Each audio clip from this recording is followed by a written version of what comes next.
امی آپ کے سفر کے لیے پیسٹریز۔ بیٹی میں نے دھوپ میں چاول خشک ہونے کے لیے رکھے ہیں، میرے پیچھے دھیان رکھنا چڑیاں چگ نہ جائیں۔ بے فکر رہیں امی۔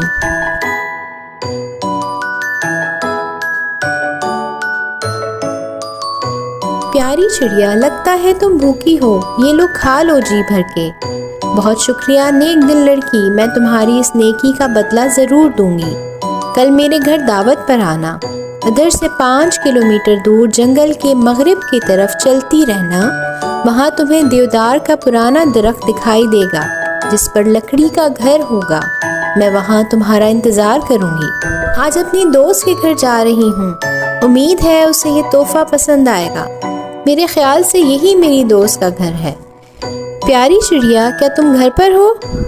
کیتھرین بتاؤ کون سی سیڑھی سے اوپر آؤ گی، سونے کی، چاندی کی یا پھر لکڑی کی؟ پیاری دوست میرے لیے لکڑی کی سیڑھی کافی ہے۔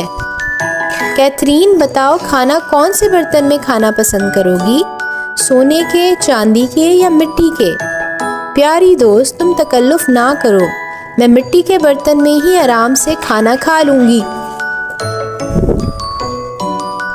پیاری چڑیا اتنی شاندار خاطر تواضع اور اس انعام کے لیے تمہاری بے حد مشکور ہوں۔ اب میں چلتی ہوں۔ کیتھرین کدھر سے آ رہی ہو اور یہ تحفہ کس نے دیا ہے؟ یہ میری چڑیا دوست نے دیا ہے، میں نے اس کو چند دانے چاول کے کھلائے تھے، پھر اس نے مجھے دعوت پر بلایا اور یہ تحفہ بھی دیا۔ چلو پھر دکھاؤ اس تحفے میں کیا ہے۔ جواہرات، ہیروں سے بنا ہوا لباس مجھے بھی چاہیے۔ یہ سب اس کو کیسے مل گئے اتنے تحفے؟ مجھے بھی اس چڑیا کو کھانا کھلانا ہوگا۔